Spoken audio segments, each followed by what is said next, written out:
You're listening to the World FootyNet Podcast.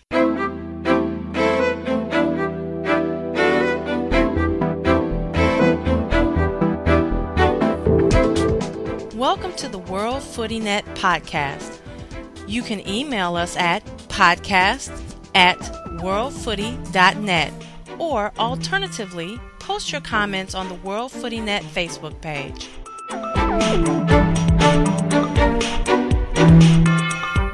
Hello everyone, and welcome to this special segment of the WFN Podcast. Today we bring Ted Westervelt back to the show to talk about the domestic soccer scene. As most of you know out there, we've just had the second round of the U.S. Open Cup, and the Atlanta Silverbacks advanced to the third round of that tournament by defeating the Georgia Revolution 1-0 out at the Revs' home field in Conyers, Georgia. This victory gave the Silverbacks the opportunity to host the MLS Seattle Sounders in the third round match in Atlanta at Silverbacks Park. This was a much anticipated chance for the local community to have top flight soccer right in the neighborhood. It would also provide a great way to advertise the game within the local community. However, the Atlanta Silverbacks agreed to give up the chance to have an MLS team come to play in Atlanta in exchange for an undisclosed monetary fee. That third round match will be played in Seattle. Unfortunately, that game will not be at the regular Seattle Sounders home field, but in an associate reserve field. In a statement by the club, the Atlanta Silverbacks ownership group cited that the monetary offer from Seattle was just too good of value for the team to give up, and that the decision made is for the long-term good of the club. Included in the official statement from the club are the following perks to expect for the fans. A fan appreciation night set for June 16th. The signing of more player personnel to give the club more quality and depth. The Silverbacks will also host an MLS team in an exhibition game at Silverbacks Park at an unspecified time in the future. Following, our own Hooligan Broome discusses these events with SoccerReform's Ted Westervelt and the significance of this decision. Take a listen. Welcome to a special podcast of WFN with Ted Westervelt. Ted, how are you today? Good. How are you doing, Jay? I'm doing, I guess, as good as I can be. Under the circumstances? Yeah, considering some things that have gone on here in Atlanta.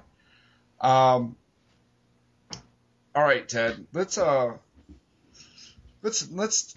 a little history, a little bit, but let's keep it somewhat in the modern age. You delve back into the deep if you need to. Okay. But just pertaining to this Open Cup madness that is going on with the Timbers buying home field advantage, and now with Seattle buying home field advantage, and at least Timbers, from what I understand, are playing in their stadium. Seattle has added insult to injury by we're not even playing in their proper ground. We're playing at some practice field outside of Seattle. We will probably be playing their reserve team, more or less. It's just a slap in the face to fans, and especially us loyal fans. I mean, you got to consider, since the Silverbacks have been back since last season, I think we played a total of 37, 38 proper games, and I think we've won 5 of them. Mm-hmm. And for whatever reason, the support base continues to grow.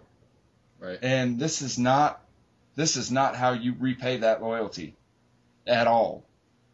Well, a couple of things. I mean, Seattle has a history of pulling this. They tried to, a couple years back, they tried to throw a Champions League match, a Champions League qualifier match into with a Central American team into Starfire.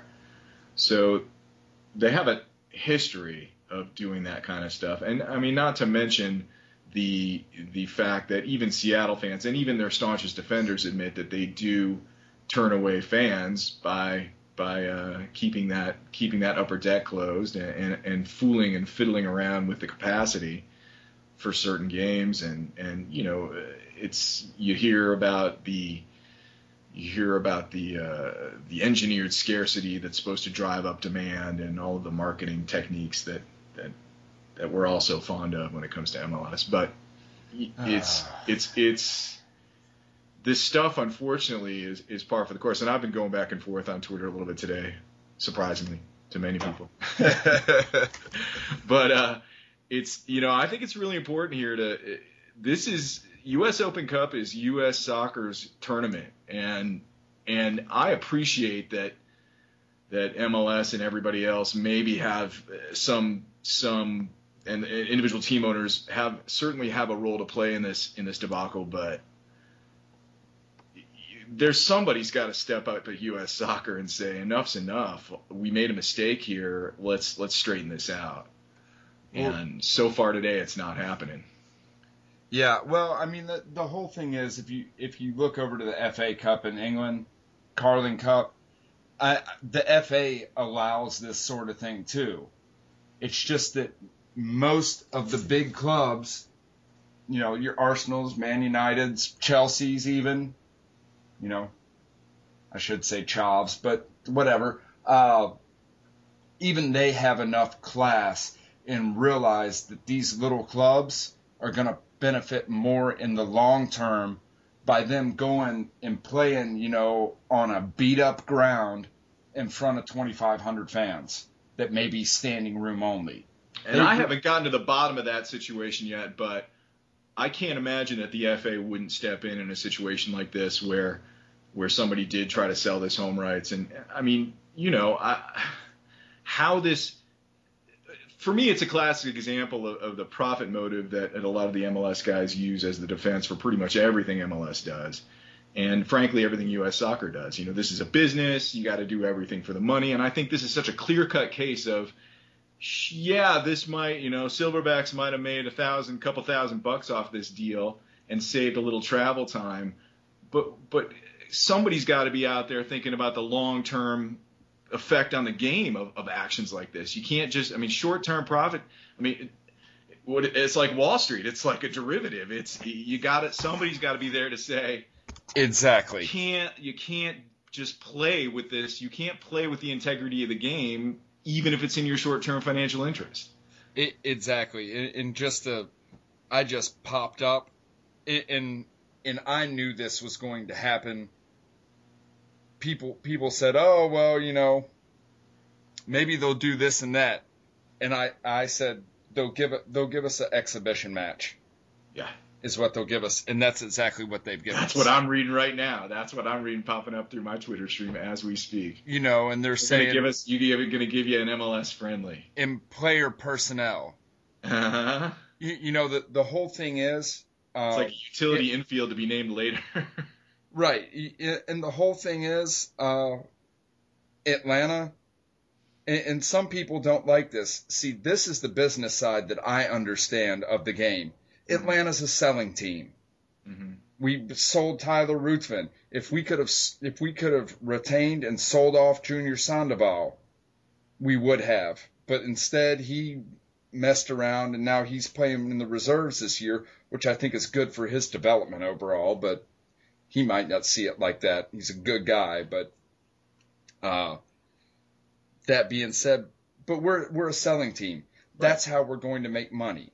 Right. And and we like 100 other clubs in the same circumstance around the world. Right. And I don't always like that idea, but the simple fact is that's reality. That's one way this club survives. But for the moment. Right, but not doing this.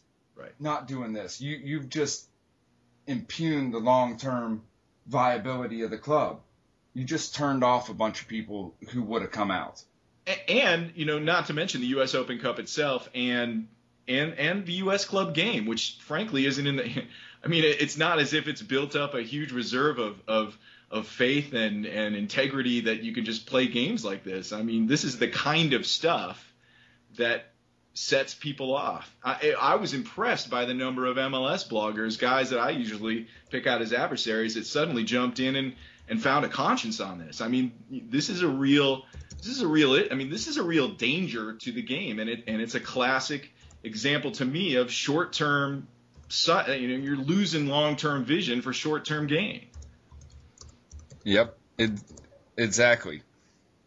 These guys that guys that I have never seen say one cross word about MLS and U.S. soccer are out there,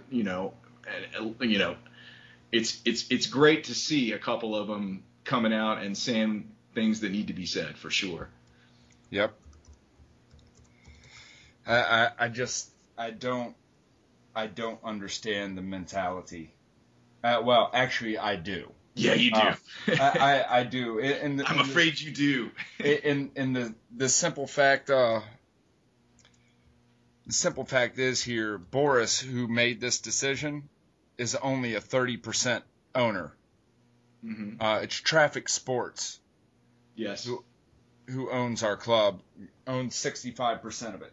Yes. So, that's who we need to get on, because this is unacceptable. And I think Traffic Sports, being out of Colombia with, successful teams like Millionaires down there and several of the others I can't think of right off the top of my head, yep. Understand that you build these little teams like this through fan support. Mm-hmm. These are the people, it's one of those things. I don't think the club realizes, and I've offered till I'm blue in the face, so I don't offer anymore to our club. How do you need help? I'll do it for free. You don't have to pay me. Mm-hmm. I'll do it because I love the club. Mm-hmm. And little tiny things they take me up on. I do a lot of guerrilla marketing for them. I never get a pat on the back. Not that I want one. Right. I do it because I love the club. Right. But I'm watching. I think it'll become a steady stream. Right now it's a trickle. But the exodus of the front office staff. It just astounds me that the ease. I think one of the key points here, and the key things we can learn from this circumstance is the ease at which the Atlanta Silverbacks gave up on what should have been a marquee match with Seattle. I mean,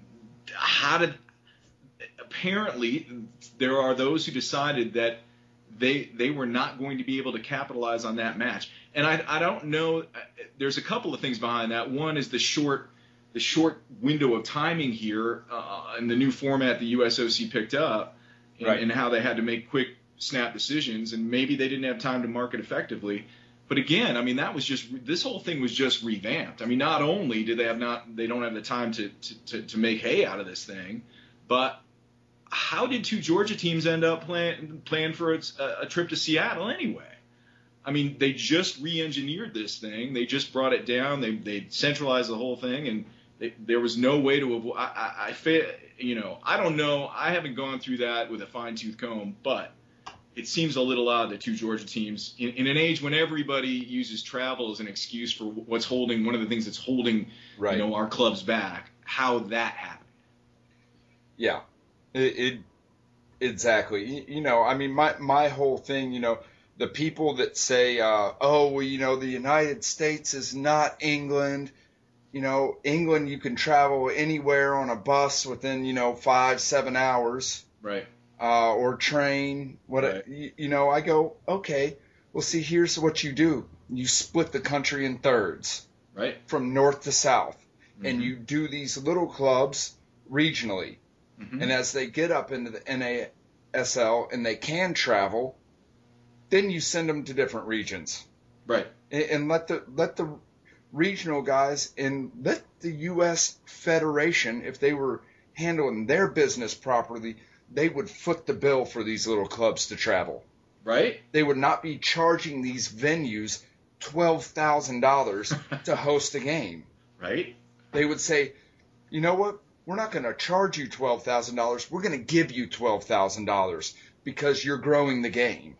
I mean, I don't know if you've seen the ridiculous ticket prices at the RFK or at the Brazil US MNT friendly, but I mean, it's not as if some in U.S. soccer aren't bringing in some coin on those matches. I think, it seems to me that there's got to be a way. I mean, I think it's a matter of priorities. It's how do they want the U.S. Open Cups to succeed, or do they look at U.S. Open Cup as competition for league play in MLS. I think it's the same battle lines. They're a little bit eroded, but the same battle lines here today that were in 1925 that led to the last big fallout between the federation and leagues. But I think those lines are still there, and I think we're seeing, the priorities around U.S. Open Cup are. I mean, it was so sad to watch. I mean, watching the Twitter stream this year, and I've been on this for a couple of years. This was good. I mean, Josh Hockle over at the Cup.us and everybody else said that stream was good. There's a lot of people. There was a lot of interest coming last night, and to just watch this come in on the tail end of it was stunning. It was stunning. People were. I mean, I was not only was I wasn't stunned because I've seen enough to know that this kind of stuff is expected, but I guess I was stunned to see how many people were stunned. Yeah. And Atlanta, I mean, with the Chiefs and the legacy in Atlanta, that's real stuff. It goes back. And like you were telling me, the expatriate community in Atlanta is huge. And boom. I mean, it blew up bigger than I thought it would, for sure. And see, it's garbage like this that keeps the expats sitting at home because they look at it and they go, what a joke. Bush League. Yeah, what Bush League. Absolute joke. And they stay home, and I don't blame them. And you could have brought them out. I mean, you could get to those guys with a story like this. I mean, okay, granted, Seattle is a limited MLS outlet. They are under the caps. They do play by those rules. But, shoot, Seattle is getting EPL levels of support. And there's got to be a way to capitalize on that in a place like Atlanta and say, we're playing a top MLS team that draws 30,000, 40,000 fans a game. I mean, this is a real match and a real competition that has real consequences. And to just ship it off to Seattle as easily and cavalierly as they did, I'm telling you, for me, it just has – it's symptomatic of what goes on in soccer today, and that the system is just – there's something about this system that is just it can't fulfill the promise of the game. Well, I hate to say this because I hate to put him out on blast. But, Tyler Ruthven, back for the Red Bulls, who's a starter now, who played for Atlanta last year, who I'm proud to call my friend. He tweeted me last night. He said, "Good job. That's awesome." Yeah. And then I said, "Well, we've sold it to Seattle." I think he was as baffled and upset as anyone else, because that's it. He retweeted me back. He said, "Wait, what?"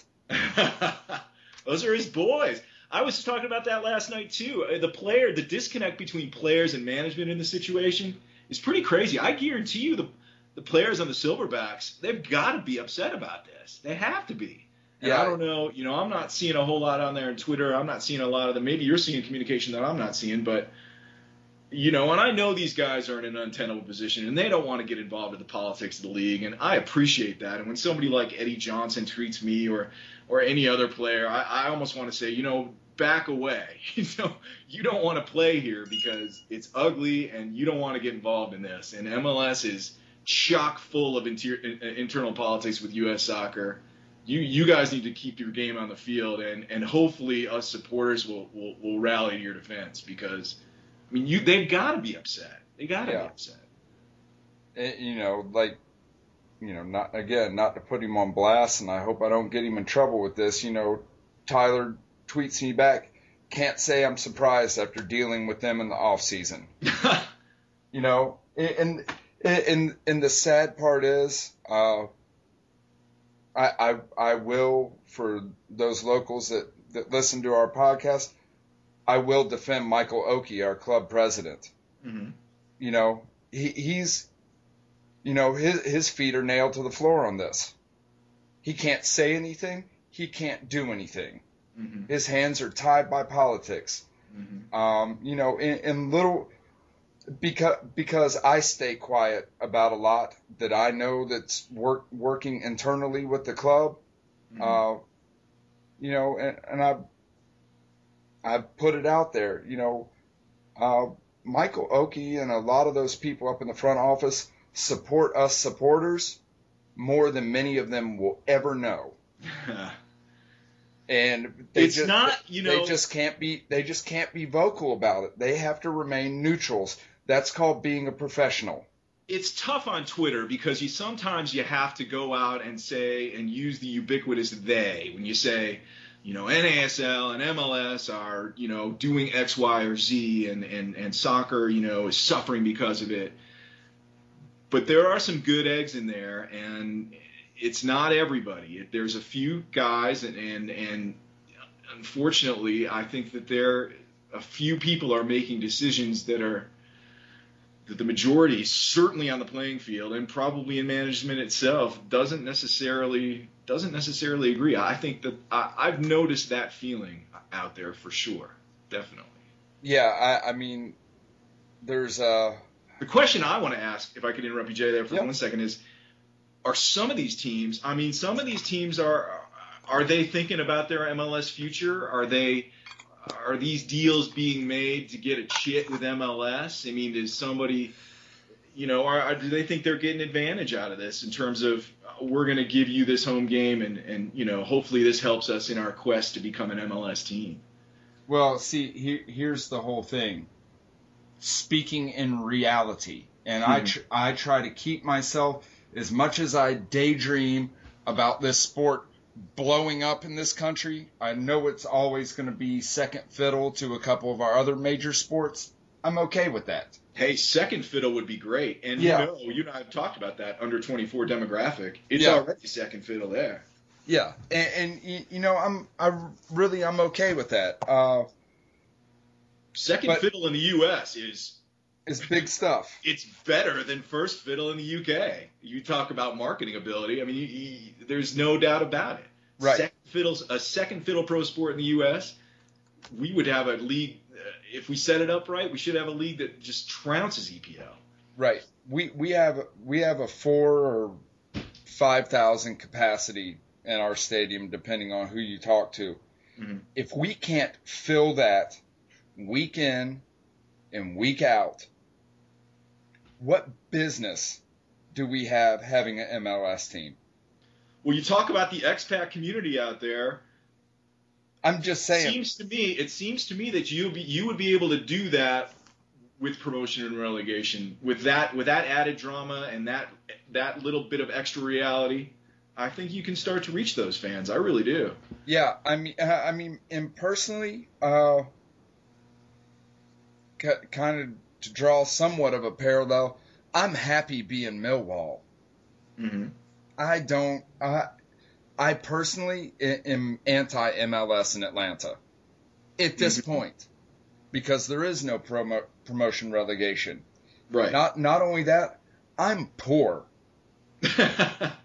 Okay, I can't afford $30, $40, $50 a ticket to every game. And the Silverbacks have more freedom right now than any MLS team, and I think that's one of the hidden marketing opportunities NASL has. These teams are free to do so much more than any MLS team. Right, and not only that, not for nothing, I know all of us supporters are screaming mad at the front office right now, but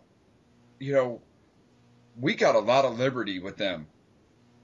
I mean, they for the most part leave us alone as long as we police ourselves. Mm-hmm. Which is something that's, the MLS and the Federation are going to come in and start to dictate to them what we as supporters can and cannot do. In Colorado, certainly in Denver, some of the supporter groups have been pretty outspoken about the morality police that are at Dick's Sporting Goods Park. I know I've run into that on more than one occasion. So yeah, there's all kinds of little ways that I think that the MLS kind of control filters down into the lives of everyday fans. Yeah, I mean, we already got one supporters group that has just gone off the deep end and put a code of behavior in their section that they have to be respectful to all away fans. What? Some respect is good, but, the law, I think, will outline that. Exactly. Don't beat them up. But, if they give you the yammer, give it back to them. Until it shouldn't be, all, flowers and sunshine. A home ground is supposed to be your fortress. You're supposed to defend it and not allow the away supporters to take liberties. And that means out-sing you. Right. That means, set up a big tailgate that's larger than yours on your ground. Right. No way. I'm sorry. I just don't see it as all roses and sunshine. And I think that's some of just the warped American view on the game. Don't get me wrong. I'm not advocating violence or anything like that. But at the same time, you're advocating for passion. Exactly. That's exactly what I'm advocating for. And it's lacking. It's just seen as the kinder, gentler family sport. And I don't know. It's just, and the more this stuff goes on, the less compelling the game gets. At this point for me, I don't know if I will, of course I'll go out to first team games. Who am I kidding? But, this just sucked the passion right out of me. I think U.S. Soccer and MLS have gotten a little too accustomed to undemanding fans, and I certainly hope that this. It's certainly been, the flap was certainly big enough to cause the Silverbacks to react with an official statement and freebie tickets. I hope that perception is changing. That we may not be as undemanding as they're hoping, and frankly that's the key for, regardless of whether you're a promotion, relegation supporter or anything. In order to move this game forward, we're going to have to be a whole lot more demanding. The days of being gracious that MLS and U.S. Soccer have allowed us to have club soccer, I think for the good of the game, those better be coming to a close pretty soon. Yeah. I'm just so I'm disappointed. And the other silver lining for me is that of all the yabbering I've gotten back and forth on the internet and over the years about media markets and doing what's right for pushing the game, and this just pulling a game out of Atlanta, it just exposes that for the nonsense that it is. Yeah. It's just not about that. This was about a short-term solution to a problem that I think is systemic. Well, Ted, right here, I'm going to break for a commercial. Okay. We're going to commercial right now, and we will be back with Ted Westervelt in just one moment.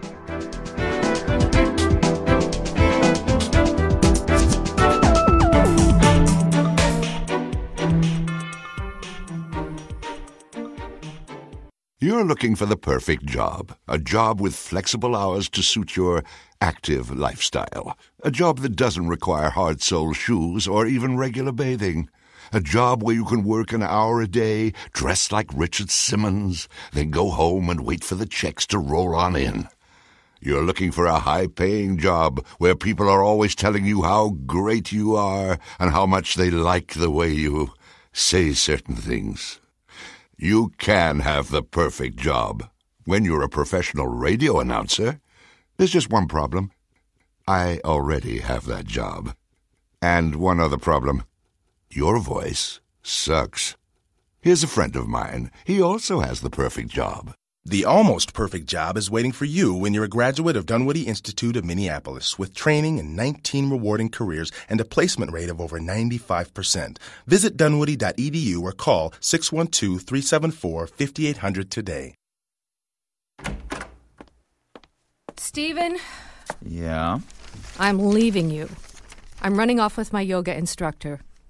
We're going to fly to Rome, have bruschetta for lunch, dance in restaurants even though there's no band playing, go skinny dipping, drink Pinot Grigio in the park. I'm not going to wear a bra. I'm going to splash around in a fountain, play hopscotch with young children, smoke a cigar, stay up till all hours of the morning discussing Machiavelli, and gesture incessantly with my hands. Going for a ride on the Vespa? Yeah, I'll be back in an hour. Vespa, the Italian transport legend, now transporting Americans. Vespa has immigrated to the Twin Cities at 7th and Marquette across from IDS. Legendary scooters, fashion accessories, and more. Don't miss the grand opening Thursday, May 16th. All day long, they'll be giving away great prizes. If you're ready to ride, call 612-455-6666. If you just want to salivate, go to Vespa.com.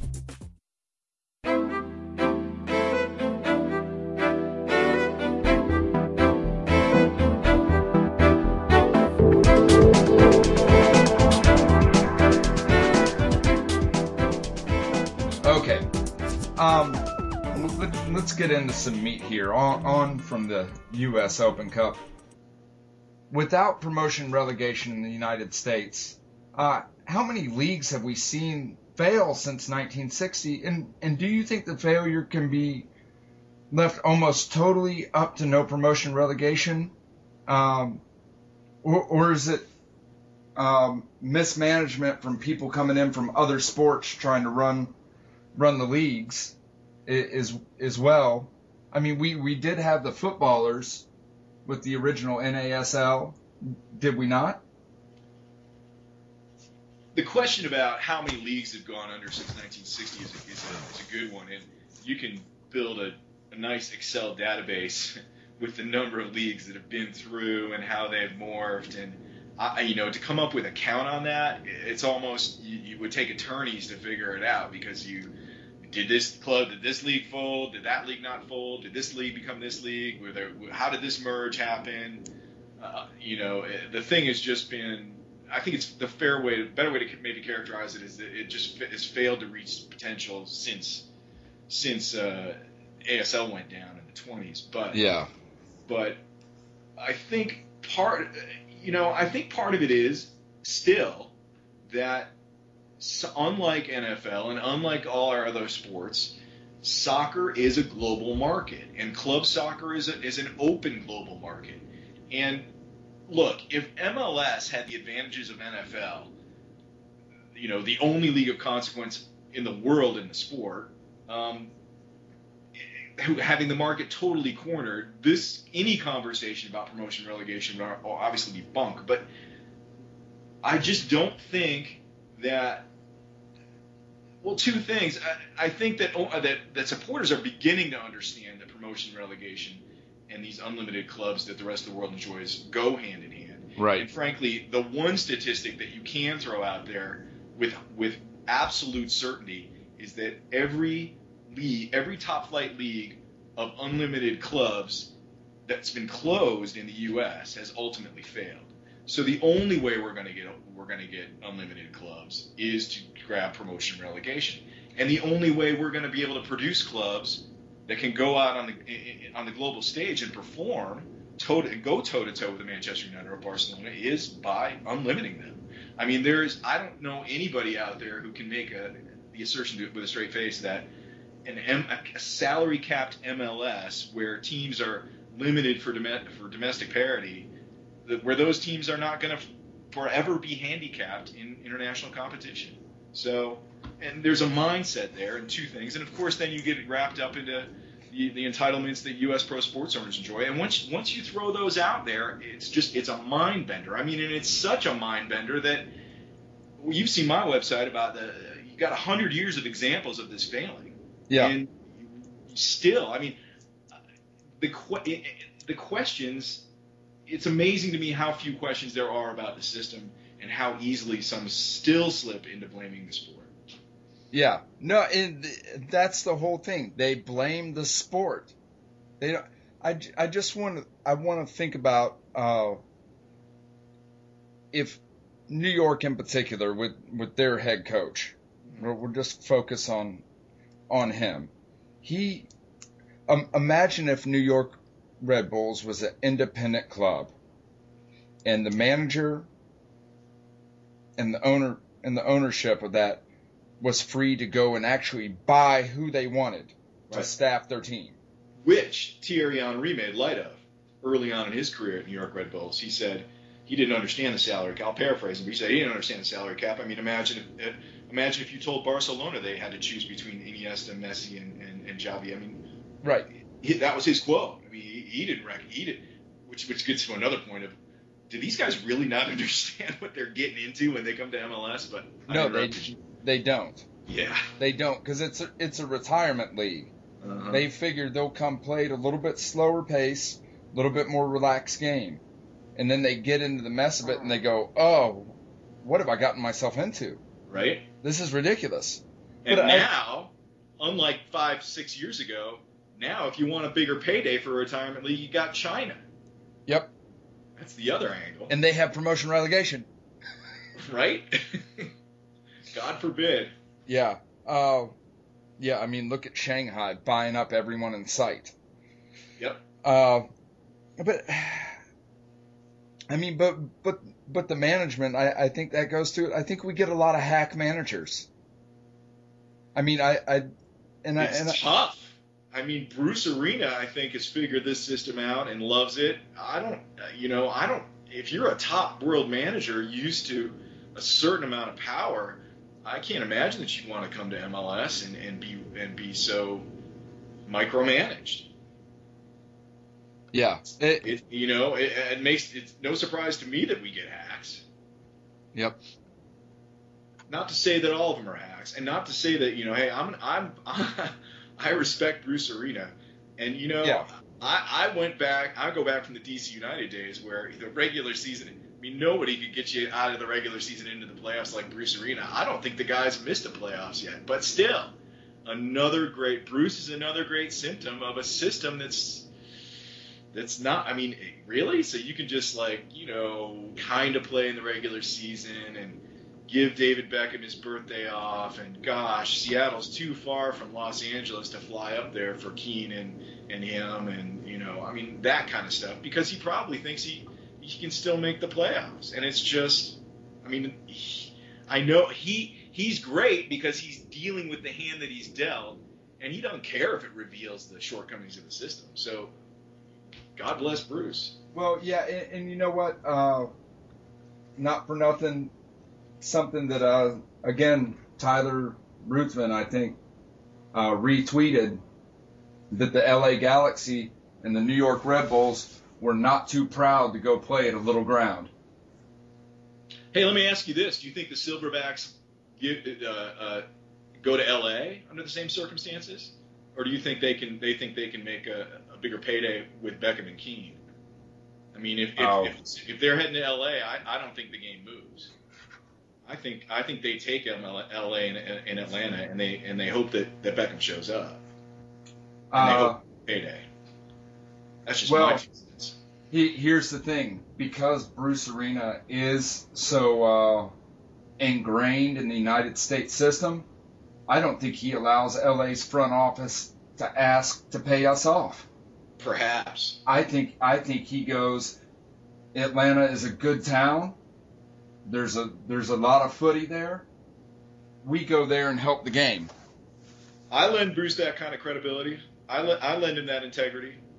I don't see any reason why he wouldn't put the interest of the game there. Yeah. I mean, the man is at the pinnacle of MLS coaching right now. He's working for the richest owner. He's got everything going for him. He's got a general manager that keeps giving him DPs. I mean, he's in a good position. Yeah. And not for nothing. I do like Bruce Arena. How could you, if you watch that 2002 World Cup final, the U.S. performance in that 2002 final, and Bruce Arena has lifetime achievement for me. I mean, he could do any number of things, and I'd still respect the man. That was an incredible thing that he did in 2002 with that team. Yeah, and you know, I think he gave I think he made some poor player choices along the way. But like do you think say, he did that because he was perhaps made himself too available to MLS? Yeah, I do, and I think he also saw. I think he understands how backwards the system is, and he chooses to keep his mouth shut about it, and you know, row his boat gently down the stream. Right. I mean, I've seen his quotes on the system saying, you know, hey, we're different than the rest of the world. Get over it. Yeah. It's pretty much what he says. And, you know, while I might disagree with him, you know, the man's got a job to do, and he knows the tools at hand probably better than any other MLS coach, and he uses them effectively. Yeah. Well, I mean, and that just goes. But wait, to get back to your question, we kind of skipped over this, yeah. But to get back to that promotion relegation, is it because there was no promotion relegation? Why all the disarray in U.S. soccer, yeah. and why the club scene has always been at best unstable? Certainly, yes. I think it's difficult to imagine with U.S. soccer's with this history of our federation, what they've gone through since the 1920s, and our pro sports system and how they chose to integrate with it instead of vice versa. It's difficult to see that they would find themselves in a position to sanction promotion and relegation, and I think for me, that's the only way we're going to get the real thing, is if U.S. Soccer says, here's the deal, here's the sanction rules, you either do them or not. So for me, it's a weak federation that has constantly been the roadblock between us and promotion and relegation. Yeah. And so, and then as a result, 100% of top flight leagues of unlimited clubs fail, and that's a statistic that goes all the way back, and it's an easy one to identify. And I think MLS saw that statistic and said, well, since we can't have unlimited teams in closed leagues, since that's a guaranteed way to fail, the only thing we can do to keep the closed league alive is to limit clubs, at least on the top flight, at least in the top flight. Well, and I mean, I'm okay with having a 20-team top flight. That's pretty much the way everyone else does it. But, you know, I mean, we could go on for hours with speculation. Right. The one thing I definitely want to talk to, I mean, any of the detractors out there, people want to say that everybody who believes in promotion and relegation just wants to copy England. And that's just, I mean, the only way you can get into a global market and perform in a global market is with the unlimited clubs that the open market embraces. And until we do that, we are not going to be able to perform on a global level. And there's no way you can't do that in closed leagues. It fails. You can't have unlimited clubs in top flight closed leagues. So The only solution for me is promotion and relegation, which, by the way, unlimits every team, not just the top flight. Right. Well, you know, and the people that say, "Oh, you just want to copy England," well, duh. Yeah, the rest of the world has. That's not a bad country to copy. No, the rest of the world has, and they're successful. That's the other thing, is if the people that say, "Oh, we don't want to have a stagnant top four, and we don't want to get into the position where the same clubs are winning, you can buy a championship," and I just say, God forbid that we had the problem where we had 5 world-class clubs in this country. I mean, when we get there, then okay, we can have that conversation. But in the meantime, we might want to come up with a system that doesn't limit investment in the game in order to survive. Yeah, I mean, just imagine if the U.S. Open Cup started getting attention from Fox Sports and Fox Deportivo. Hey, some of us have been beating up on those guys, and I'm telling you, I don't know how long they can ignore the legacy. It's epic. And you know what? But then you go from there and you say, go back and look at the U.S. soccer timeline. And I've been digging out New York Times articles on ASL and U.S. Open Cup stuff that was happening in the 1920s where, 15,000 are showing up for semifinals matches in the 1920s. Right. But you go to the U.S. soccer timeline, that league doesn't even exist on their timeline. Right. ASL doesn't. I think one of the things they highlight in that period is the first indoor league. ASL doesn't even get mentioned. Now, I haven't been back there in a couple of days, and we've been making a lot of noise about this, and I expect that at some point that timeline's going to change and reflect guys like Archie Stark, who, by the way, the guy that Messi just passed on the right. season goal list. So, but again, it's the same kind of, you get into that same serpentine weirdness of, well, you can't identify it because then we have to do this, and then we have to admit to this affair, and then this, and then, well, if we admitted that, then people might notice that there's this 100-year record of failure. And to me, it's just well, you can tell it's one of the things that almost leaves me speechless. Yeah, they have skeletons in the closet that they're unwilling to examine. And until you bring those things into light, they will continue to haunt us. And we could learn so much from them. I mean, the ASL is epic. Those ASL years were epic. And not only were they epic, but they were the prime example of how closed leagues in soccer simply, it just doesn't work. Like, they get too big for their britches. They challenge the federation. And then the whole system breaks down from there. And again, you're in a global market where you've got to be able to keep this thing open and not allow a few guys to monopolize it and muck with it. Well, and it is monopolized now. Yes, 100%. I mean, well, that's not 100% true, but because at the same time we're talking about the Atlanta Silverbacks, and one of their missed marketing opportunities is certainly that they're not operating under MLS restraints. And at some point, you would think that would make a difference. But again, I think it also goes to show that the D1 sanction from U.S. Soccer does mean something. And ASL can't just become the top league in the U.S. As much as we want it to happen, it can't just, without a D1 sanction, without that D1 anointment. Yeah. You're talking about it's a Herculean task to somehow create a better performing league than MLS at D2. Yeah. Well, we can work on it, but stuff like the Silverbacks did last night, right, is not going to help the NASL. Right in the face. Flies directly in the face. It does indeed. It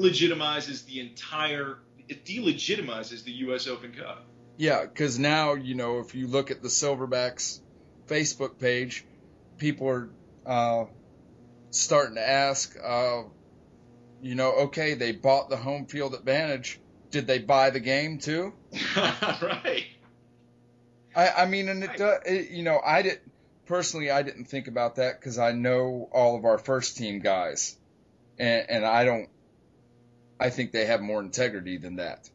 But at the same time, for the passive fan that's not me, I might, if I was one of those, I might ask that question too. Well, and then it leaves the door open for the other questions, like why isn't NASL aggressively pursuing the New York Cosmos?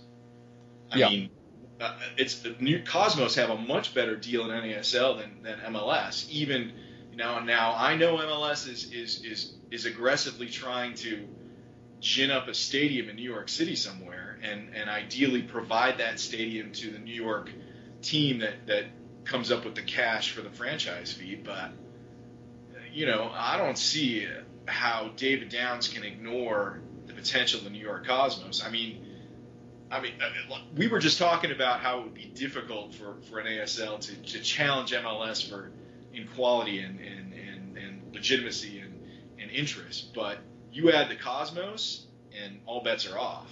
Yeah, I believe that completely. I mean, the global people in Europe would start to think NASL was D1 if the Cosmos joined NASL, and I think that's danger with MLS, and I think that that's probably part of the reason that we're not seeing a more high-profile effort to land the Cosmos in NASL. Yeah, exactly.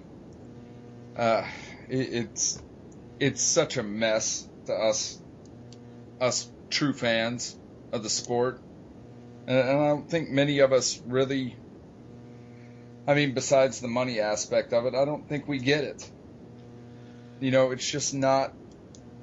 Well, it's not that difficult. I think what happens is a lot of people instead of speaking out on it, just turn the channel, and so then you get your quote unquote Euro snobs who just say, you know what? I mean, this thing's a clusterfrack, and it's right. I'm just turning the channel. Like, what's my voice going to do to this? I mean, it's not as if MLS owners don't combine for probably more net worth than the owners of any other league in the world. It's not like it's not like we're not blessed in that department. It's just these guys have been given a certain power to run this game in any way they see fit. And I understand when people just turn the channel. I mean, you've got DirecTV. You can turn to like 4 or 5 different channels. I mean, exactly. I think that's the underlying problem too. In fact, I think with all the pressure that Sepp Blatter's been under the past couple of years, I think that he stepped back a little bit from the promotion and relegation issue. And I think if I'm Sepp Blatter, I figure if MLS wants to leave market share on the table for European clubs, that's good for me right now, because I need to, that's where my bread is buttered, and I need to make sure that those dogs get fed. So I think it's, at one point I held out a lot of hope for FIFA to stand up and lead the way on this. And now I'm more certain than ever that it's going to take the demands of U.S. supporters to really get this done. Yeah, and more to that, if we did get the promotion relegation, how do you see the typical American argument of the barrier of travel and money? How do you see that being overcome? I see a simple solution to it, and I'm just wondering what your take on that is. Your regionalization approach, I jump all over that, and I say regionalize it all the way down. But and in my plan for my promotion relegation plan, I go for 2 separate pyramids, east and west. I think for me the biggest danger is you open the leagues over a relatively short span, and I think New York and LA could probably field as many as 8 or 9 D1 teams between them, and you're talking about the metropolitan areas. Yeah. And I think that our market is simply too big to risk that. And we're going to need more teams. And MLS, I think, understands that too. And they're constantly lobbying for more teams. And, you hear the numbers of 32 thrown out there. And I'm saying 2 18 club D1s and a few different ways to run a playoff system, or after that I'm very flexible, and then you can take the lower divisions and regionalize them down from there. I mean, you can break that down. The whole travel cost thing, I'm sorry, that it's not the biggest problem by any stretch, and there are plenty of policy decisions that can be made to ease those travel concerns, and I think it does start with 2 pyramids. Yeah, well, I differ from you. I differ from you there. I mean, I see I see just combine it into one table, to start it, to ease us into it. Combine it into one table. Make the points mean something. Right now we keep points, and what the hell do they mean? Yeah. Nothing. They mean nothing. Zip, zilch, nada. Yeah. And, and maybe start by, promoting an NASL team up to fill that 20th slot. Who cares if they're little? Right. It's good. Whatever team gets promoted, it's going to help that team to be promoted into the MLS. Yeah, I would say that if you do that, then you're kind of MLS can turn around and say, well, we did that. We did that with Montreal. We did that with Seattle and Portland. Because you made them buy in. I know. You didn't promote them up. You made them pay the franchise fee to buy in. I know that. And I mean that just, if it trickles down, and you start, I mean it kind of is the Reagan-esque trickle down economics. and I mean in this particular case where it may not work in all other cases, it does work in this case. I think it does work in this case. I think that I think promotion relegation. The only reason I'm fighting for it is because I believe that it'll create a rising tide that lifts all boats. Yeah. And as MLS gets more higher quality, and the top clubs get higher quality, and investment flows to the lower divisions who are hoping to get promoted, I think if trickle down ever works, it works there. I agree with you there. But what I disagree with is I think the only way, if MLS owners aren't screaming bloody murder about this, that's how I'll know it's not happening. Like if there's a promotion relegation system that is implemented that MLS owners are not screaming about, I almost guarantee that it's going to be full of gimmickry. And I think if you don't lose the salary cap, and if you don't lose some of the other stuff, if we don't unlimit our clubs, you're only going halfway to that system. Yeah. And I don't have a problem with an incremental approach to that, but I want that incremental approach down on paper, and I want to say, here's the timeline. Here's when you'll lose your sanction if you don't pull out of the cartel system. We're not going to sanction this forever, and here's the timeline by which you can decide what you want to do. And by the way, MLS, you can decide if you want to keep on doing what you're doing, and you think there's an American fan base for the way you're doing soccer. Maybe you're right, and maybe you can continue on it, and frankly, maybe we can continue to give you U.S. Open Cup slots or whatever you want. But that being said, we already touched on that. I mean, I think MLS would jump at the chance to ditch U.S. Open Cup. So yeah, because it's a hassle for them. Yeah, it's a hassle. But it seems as though you're looking at it from where I'm looking at it from. I think that from what I've read, U.S. Open Cup was one of the great things that Rothenberg did in the formation of MLS. He said they both decided. I mean, everybody agreed that U.S. Open Cup there's no more screwing with U.S. Open Cup, and that ASL experience sitting in the background, and NASL's inability to commit to the team, and pretty much and their tendency to just ignore the federation. Yeah. I think that was one of the good things certainly that came out of that deal that left us with MLS. Yeah, it is a good thing. We wouldn't be having a lot of these conversations today if it weren't. U.S. Open Cup is an easy segue to promotion and relegation. And, it really is, because it's a way to show the doubters, the disbelievers, and those that don't understand kind of how it works.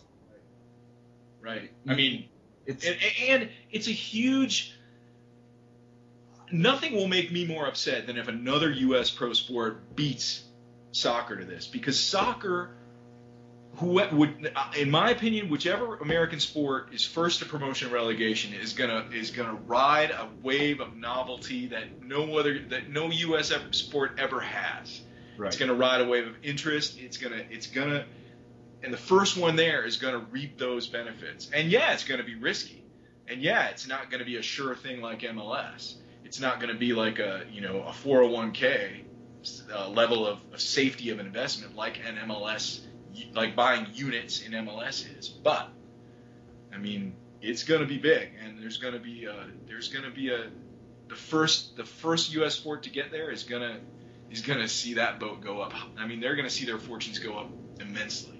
And if I didn't believe that, I really wouldn't bother. I really wouldn't. Yeah. And lastly, I mean, do you see somewhere down the road without some pretty big changes regarding promotion relegation. Do you see MLS failing? And how long do you think it'll be before FIFA kind of writes us off and says to hell with them? We're not dealing with them. They don't get a World Cup. They can't join the international fraternity.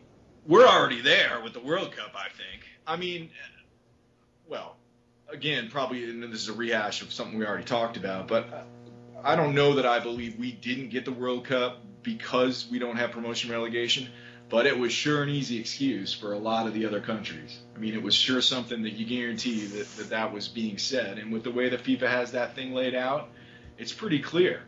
But MLS is bulletproof. MLS can survive anything. I mean, it's going to sound crass, but MLS is like the cockroach in the nuclear war. I mean, there's nothing that can kill MLS. They've got the thing set up so that it'll be here for as long as they want it, as long as they get those entitlements. By the way, any business that had MLS's entitlements would be on the same curve. I mean, but that, again, there are people that measure MLS success by that, and I say, just by allowing them to survive and by giving them a bulletproof model, in TV ratings, I mean, if you can't get ShamWow infomercial TV ratings, you fail. I'm sorry. In a country where in a couple of really important demographics, professional soccer is number 2 to NFL. If you're still getting those kind of ratings that NBC continues to get, and that Fox got, and that anybody who broadcasts MLS get, it's just the fact that you can survive on those ratings is indicative of the problem, not of a solution. Yeah. I mean, they're too entitled. They've been, and frankly, I think, up until a couple of years ago, Garber was very open about it. He said, we don't care about TV ratings because their business model allowed them to go without them.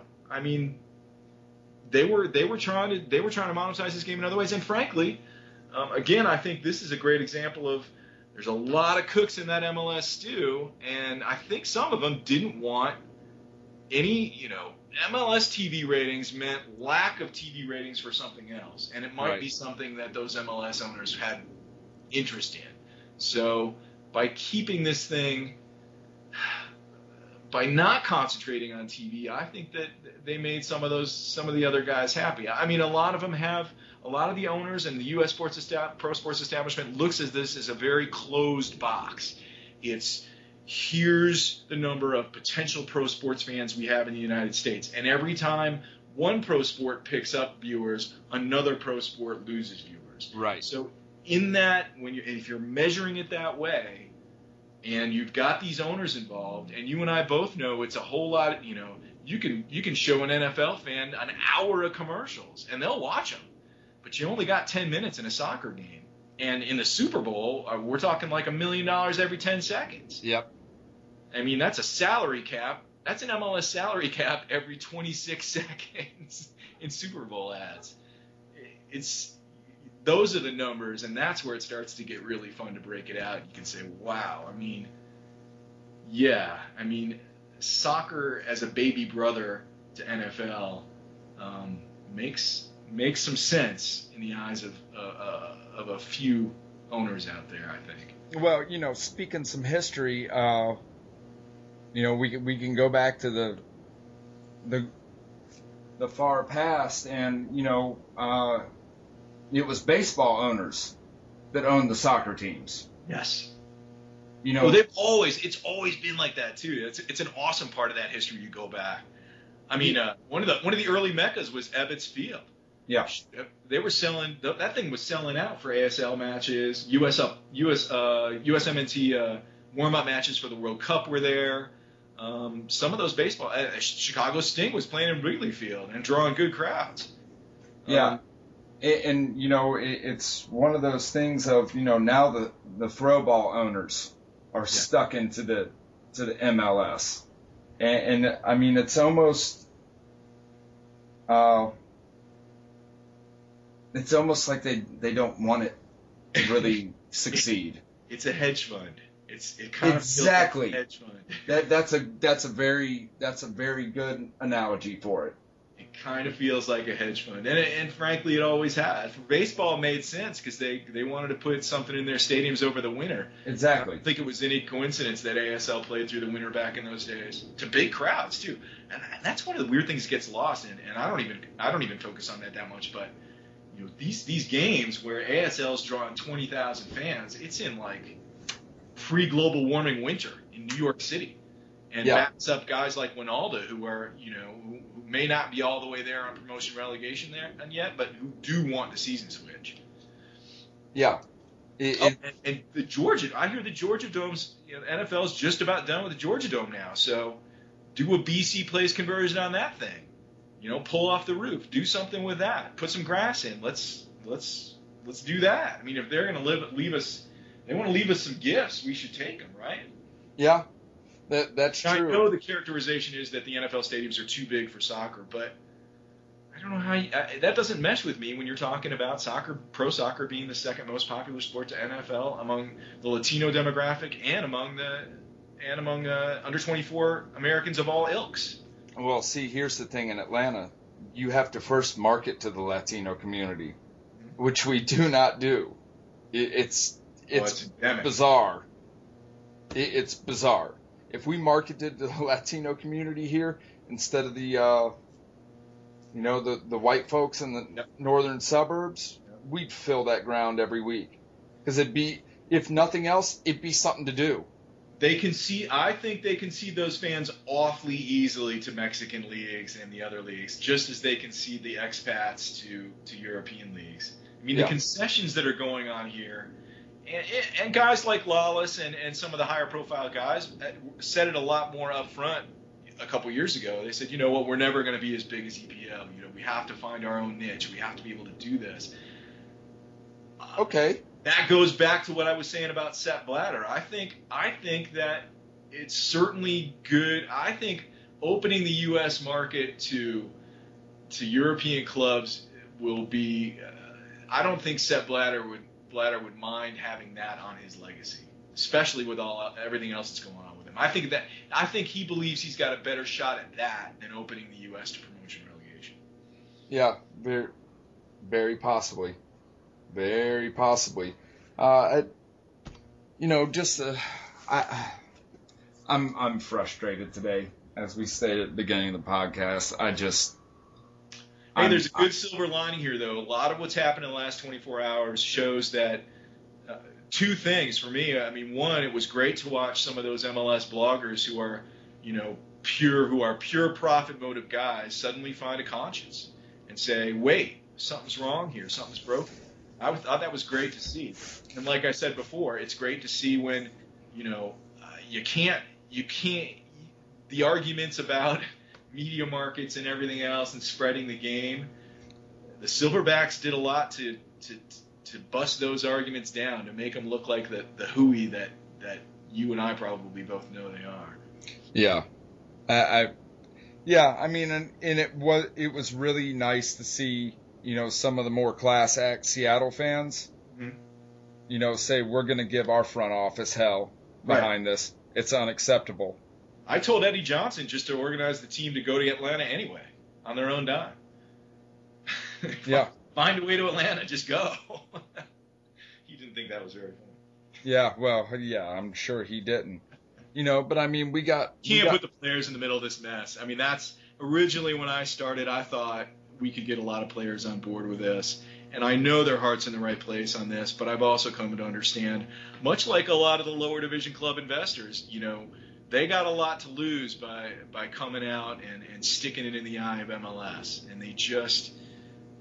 I don't disparage any of them for holding back and being very conservative and being,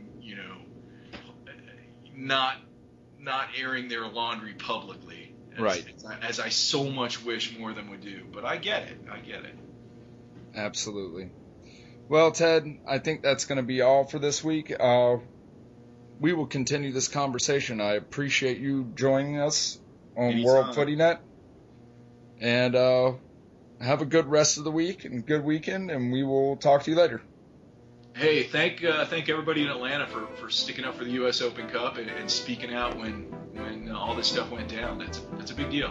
Yeah, it really is, and thank you for tweeting and blogging some on it, giving us some attention. I promise I'll keep going. Yeah, because we need it.